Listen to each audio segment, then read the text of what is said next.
Bab 331. Ketakutan, bayangan besar. Kenzi tersenyum tanpa mengatakan sepatah kata pun, dan tidak menjelaskan banyak tentang pertanyaan Maya Gunawan. Setelah makan ikan bakar, Maya Gunawan memakan hampir setengahnya sendiri. Jika dia tidak mempertimbangkan bahwa Kenzi juga akan memakannya, dia benar-benar ingin makan semua ikan bakar itu sendirian. Pada saat ini, hujan berangsur-angsur menjadi lebih kecil, dan sepertinya akan berhenti. Maya Gunawan menyentuh perutnya dengan puas, menatap Kenzi, dan diam-diam cegukan. Kemudian dia duduk sedikit, di sebelah Kenzi, dengan senyum manis. "Kenzi, saya punya pertanyaan. Saya harap Anda menjawab saya dengan jujur seperti pria yang terhormat." Kenzi meliriknya, lalu membuang sisa tongkat dan menyalakan sebatang rokok. "Tanyakan saja. Tapi aku tidak pernah menjadi pria terhormat, jadi aku tidak bisa menjamin bahwa aku akan menjawab pertanyaanmu dengan jujur." Maya Gunawan menatapnya setelah mendengar ini, berpikir pada dirinya sendiri, jika itu pria lain, dia tidak akan berperilaku begitu pada dirinya. Sejak menjadi bintang wanita, dia telah melihat terlalu banyak pria dari segala jenis yang ingin mendekatinya. Selama dia memiliki persyaratan, pria yang ingin mendekatinya pasti akan mengambil inisiatif untuk menyenangkan dan memuaskannya sebanyak mungkin. Mereka tidak akan pernah seperti Kenzi, yang bahkan mengajukan pertanyaan dengan reservasi. Maya Gunawan tidak bisa tidak bertanya-tanya, apakah dia tidak cukup menarik sebagai bintang wanita. Kenzi memandangnya dan bertanya, "Bukankah kamu memiliki sesuatu untuk ditanyakan, mengapa kamu tidak berbicara?" Setelah mendengar ini, Maya Gunawan menarik kembali pikirannya dan berhenti memikirkannya. "Ya, pertanyaan yang ingin aku tanyakan adalah..."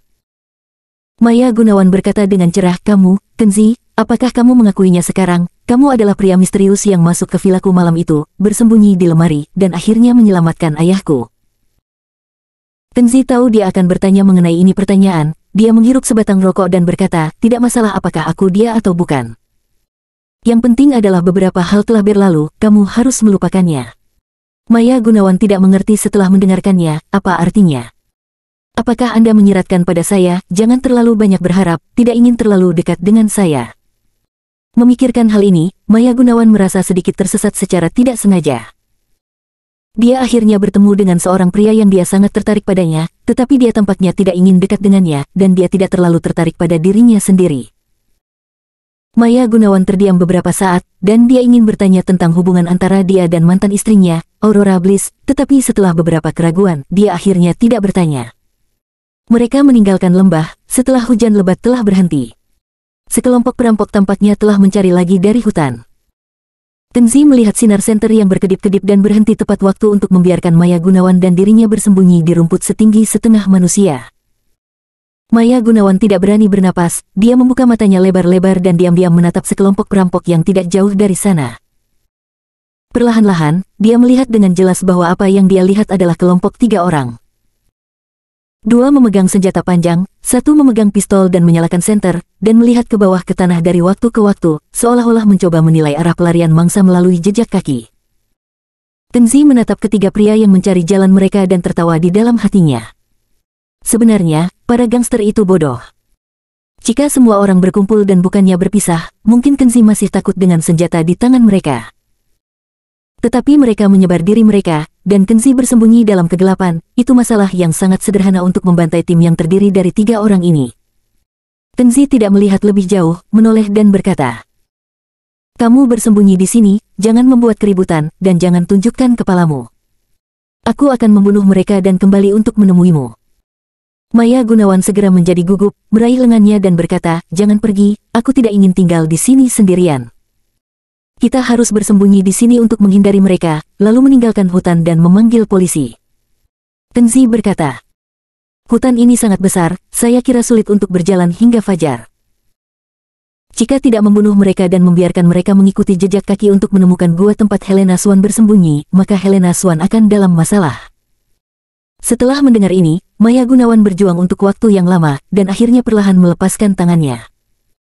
Kenzi menyelinap di rerumputan, lalu melompat dan memanjat kanopi pohon yang tinggi. Pada saat ini, 3 bandit perlahan lewat di bawah pohon besar. Kenzi menarget orang terakhir, melompat, dan membunuhnya dengan pukulan telak di wajahnya. Suara apa itu? Kedua bandit di depan menoleh dengan panik, dan sebelum mereka bisa melihat sosok itu dengan jelas, Kenzi telah mendekatinya seperti hantu, dan 2 cahaya dingin menebas, memotong tenggorokan mereka. Setelah membunuh tim yang terdiri dari 3 orang ini, Kenzi menggeledah mayat itu. Kecuali walkie-talkie, senjata dan senter, tidak ada barang berguna lainnya. Dia mengambil beberapa barang acak dan dengan cepat kembali ke rumput. Namun, pada saat ini, Maya Gunawan tiba-tiba melompat keluar dari rumput dan melarikan diri dengan panik seolah-olah dia sedang dikejar. Kenzi mengerutkan kening, jangan berteriak, tetap tenang. Maya Gunawan menunjuk ke belakangnya dan berkata dengan sangat ketakutan. Ya, ada sesuatu. Ada bayangan menakutkan di rumput, benda besar. Saat dia mengatakan itu, dia melompat lagi dengan tergesa-gesa. Baru saja, benda itu bersembunyi di belakangku, membuat suara mendesing, dan perlahan mendekatiku, seolah-olah akan menyerangku. Kenzi menatap ke arah belakangnya setelah mendengar ini. Sepotong rumput, semuanya tampak normal, dan tidak ada yang aneh muncul. Dia meraih bahu Maya Gunawan dan menghiburnya dengan serius, jangan takut, tidak perlu gugup. Ini seharusnya hutan besar di dekat laut, dan pasti ada banyak hewan alam di sini. Ketika sedang dalam perjalanan ke sini, aku mendengar ada rusa liar di sini, membuat suara-suara. Kurasa itu rusa liar, bersembunyi di rumput, yang membuatmu takut. Tidak, jelas bukan rusa liar. Maya Gunawan menggelengkan kepalanya dengan tergesa-gesa. Masih panik, sepertinya aku baru saja melihat benda itu dengan 2 mata merah dan bersinar, sangat menakutkan, tidak mungkin mata rusa liar. Sebelum menyelesaikan kata-katanya, sebuah gumaman datang, tidak jauh. Rerumputan di tanah, seperti ombak laut, bergelombang ke kedua sisi. Benar saja, ada bayangan hitam besar yang sepertinya menyelinap, dan sepertinya merangkak, mengikuti suara mereka berdua dari rerumputan, dan datang ke sisi ini tanpa tergesa-gesa. Perlahan-lahan, rumput di depan jatuh, dan Kenzi dapat melihatnya dengan jelas, mengungkapkan seluruh bayangan hitam dari penampilan aslinya, beruang hitam liar dengan mata merah, taring putih, dan tubuh besar. Kenzi tidak bisa menahan kerutan, dan perlahan mengeluarkan pistol dari belakang pinggangnya. Maya Gunawan, jangan bergerak atau berteriak. Kekuatan serangan beruang hitam sangat kuat, terutama saat berlari dalam jarak pendek. Ini sangat cepat. Kamu harus tetap tenang dan tidak boleh lari, jika tidak maka akan mengganggunya. Tapi Maya Gunawan sepertinya tidak mendengar peringatannya sama sekali. Dia menatap nyeri pada beruang hitam ganas yang perlahan mendekat.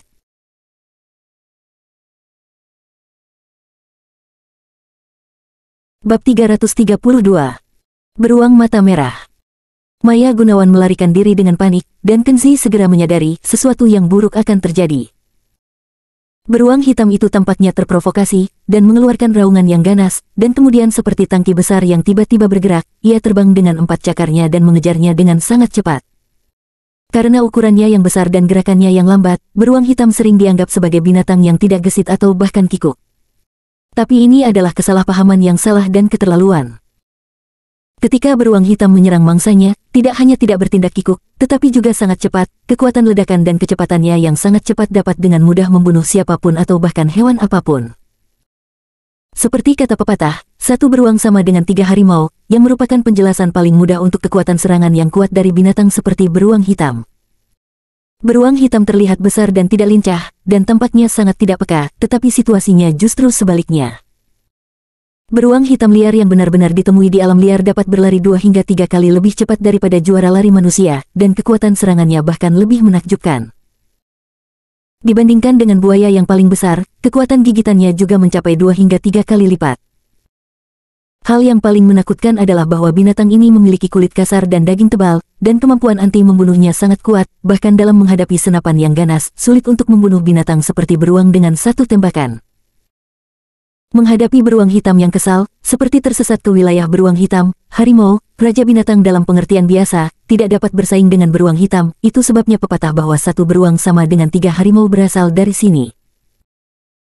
Melihat beruang hitam mengaum dan mengejar Maya Gunawan yang sedang melarikan diri, Kenzi tidak ragu-ragu, mengangkat pistol di tangannya dan menarik pelatuknya dengan cepat. Klik. Pistol itu ternyata salah tembak. Kenzi melihat ke pistolnya. Benda sampah ini sebenarnya mengalami kegagalan pada saat yang kritis. Pada saat ini, Maya Gunawan tersandung akar pohon saat berlari, dan tiba-tiba menjerit dan jatuh dengan keras ke tanah. Beruang hitam yang mengejar datang kepadanya dalam sekejap, dengan raungan sengit, seluruh tubuh besar berdiri, dan cakar beruang yang berat terangkat tinggi, jelas ingin mencabiknya menjadi daging mentah. Maya Gunawan berteriak lagi, dan wajahnya menjadi pucat karena ketakutan. Kenzi sedang terburu-buru. Dia menggunakan pistol yang macet sebagai batu dan menghantamkannya dengan keras ke beruang hitam. Tembaga dan besi yang rusak terbang keluar kebetulan mengenai rongga mata beruang hitam, menyebabkan beruang hitam berteriak aneh. Sambil menyeka wajahnya dengan dua cakar beruang, dia berjalan berputar-putar tanpa pandang bulu. Benjolan logam berat menghantam wajah, meskipun itu tidak akan membahayakan beruang hitam, tetapi di bawah rasa sakit beruang hitam, Maya Gunawan memiliki vitalitas untuk berbalik. Kenzi mengambil kesempatan untuk berlari ke depan dengan cepat, menarik Maya Gunawan dari tanah, menggendongnya di punggungnya, dan terbang menuju pohon terdekat. Cepat, ambil dahan dan panjat. Kenzi tahu betul bahwa dia tidak bisa melarikan diri dengan berlari. Hanya dengan membiarkan Maya Gunawan memanjat pohon besar dia bisa memastikan keselamatannya. Pada saat ini, Maya Gunawan kembali ke akal sehatnya. Melihat ada cabang horizontal pohon besar tepat di depannya, dia dengan cepat mengulurkan tangan dan meraihnya, lalu menginjak punggung Kenzi dengan panik dan memanjat cemas. Dengan raungan sengit, beruang hitam pulih dari rasa sakit. Beruang itu melotot marah dengan mata merah, mendarat di tanah dengan 4 cakarnya, dan berlari dengan cepat, bergegas menuju kedua sosok itu seperti angin puyuh. Cepat, panjat. Kenzi meletakkan tangannya di pantat Maya Gunawan dan mendorong dengan keras. Maya Gunawan baru saja memanjat cabang horizontal pohon, dan embusan angin bertiup, beruang hitam melambaikan cakar beruang yang tajam, membanting ke arah Kenzi. Terdengar bunyi gedebuk. Meskipun Kenzi sudah mengambil tindakan menghindar, dia masih ditampar bahunya oleh cakar beruang yang kuat. Karena Kenzi memiliki bela diri yang baik, dia juga semuai menamparkan telapak tangannya. Seperti gelombang raksasa menggulung daun, tubuhnya terbang jauh dan jatuh ke rumput. Beruang hitam itu berbalik ke rumput tempat Kenzi jatuh, berlari lagi, dan bergegas dengan cepat. Maya Gunawan, yang memeluk cabang dengan erat, sangat bingung, dia takut dia akan jatuh dari pohon, melihat beruang hitam itu akan mencabik-cabik Kenzi, dia bahkan menangis. Ada lolongan beruang terus-menerus, erangan teredam, teriakan marah, dan tepukan keras dari rerumputan tinggi.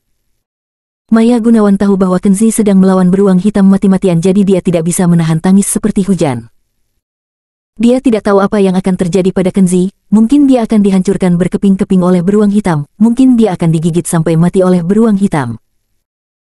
Jika Kenzi meninggal secara tragis di sini, dia tidak akan pernah memaafkan dirinya sendiri selama sisa hidupnya. Kenzi jatuh ke dalam situasi yang berbahaya karena ingin melindunginya. Maya Gunawan menyeka air matanya dan berteriak dengan suara sedih, "Kenzi, lari. Kamu tidak boleh mati, aku tidak ingin kamu mati. Aku mohon, kamu harus bertahan, jangan pernah mati." Ketika dia menangis, dia tiba-tiba melihat bahwa rumput bergetar lebih dan lebih keras, dan tiba-tiba sesosok muncul, dan Kenzi berlari keluar dari rumput. Ah! Melihat penampilan Kenzi, Maya Gunawan menutup mulutnya dengan gugup, wajahnya yang cantik penuh dengan keterkejutan dan kekhawatiran. Kenzi berlumuran darah, dia berlari ke belakang pohon besar. Dia mengeluarkan belati dari belakang pinggangnya, menjulurkan kepalanya, dan menatap beruang hitam yang mengejarnya. Dia terengah-engah saat mengumpulkan energi. Niat membunuh di matanya berangsur-angsur memudar. Pertarungan hidup dan mati dengan beruang hitam di rumput barusan, bahkan meski Kenzi menggunakan kekuatan batinnya secara ekstrim, dia hanya memukul beruang hitam berkulit kasar itu dengan satu telapak tangan, yang tidak menyebabkan banyak kerusakan pada beruang hitam, tetapi membuat beruang hitam semakin marah. Dan dia sendiri hampir mati di bawah cakar beruang yang tajam. Kenzi tahu bahwa untuk membunuh beruang hitam ini, dia tidak boleh mengandalkan kemampuannya sendiri. Beruang hitam yang menatap dengan mata merah yang ganas itu bergegas ke bagian bawah pohon besar tempat Kenzi berada. Maya Gunawan melihat bahwa dia berdiri di sana tanpa bergerak, dan berteriak dengan cemas, "Lari, Kenzi, lari." Kenzi tidak bergerak seperti gunung, menatap beruang hitam sedingin es. Cakar beruang menyerang dengan cepat, dan Kenzi berputar di bawah lengan beruang seperti bayangan, dan tubuhnya tiba-tiba melompat. Au! Beruang melolong. Pisau itu menebas kepala dan wajah beruang hitam, dan juga menusuk mata kiri beruang hitam itu. Beruang hitam itu mengeluarkan ledakan lolongan yang menyedihkan, berputar di tempat dan mengepakkan cakarnya dengan panik, tetapi Kenzi melompat dengan ringan dan menghindari serangan cakar beruang itu jauh-jauh. Meskipun beruang hitam menjadi ganas dan gila, bagaimanapun, dia telah membutakan oleh mata beruang, dan kemampuan reaksi dan penilaiannya jauh lebih lambat dari sebelumnya. Setelah itu, Kenzi dengan mudah berputar ke sisi beruang hitam lagi, dia melakukan hal yang sama, dan tubuhnya terangkat lagi, dan pisau di tangannya menyapu dengan lembut. Dengan pisau tajam, mata kanan beruang hitam dibutakan lagi. Beruang hitam menjadi gila dan kehilangan akal, melolong liar, mencakar dan membanting dengan keras, menjatuhkan pohon-pohon di hutan ke tanah. Itu adalah beruang hitam dengan kekuatan besar, dan setelah membutakan matanya, situasinya berubah liar. Tenzin menghindar ke kiri dan ke kanan, menyebabkan beruang hitam buta berlari dan menabrak, dan akhirnya menabrak batu dengan keras. Beruang hitam itu jatuh ke tanah dan hanya bisa terengah-engah. Tenzin memegang belat dengan tenang naik ke punggung beruang, membuat beberapa tusukan pisau, dan akhirnya berakhir dengan kematian beruang hitam ini. Maya Gunawan yang memanjat cabang melihat pemandangan yang mendebarkan tadi. Maya Gunawan tidak bisa menahan tangisnya lagi ketika dia melihat Kenzi berlumuran darah dan duduk dengan lemah di bawah pohon besar, di mana dadanya naik turun dan terengah-engah. Dia tidak tahu berapa banyak nyawa yang dia miliki pria ini, jika bukan untuk melindungi dirinya sendiri, dia tidak akan terluka begitu parah.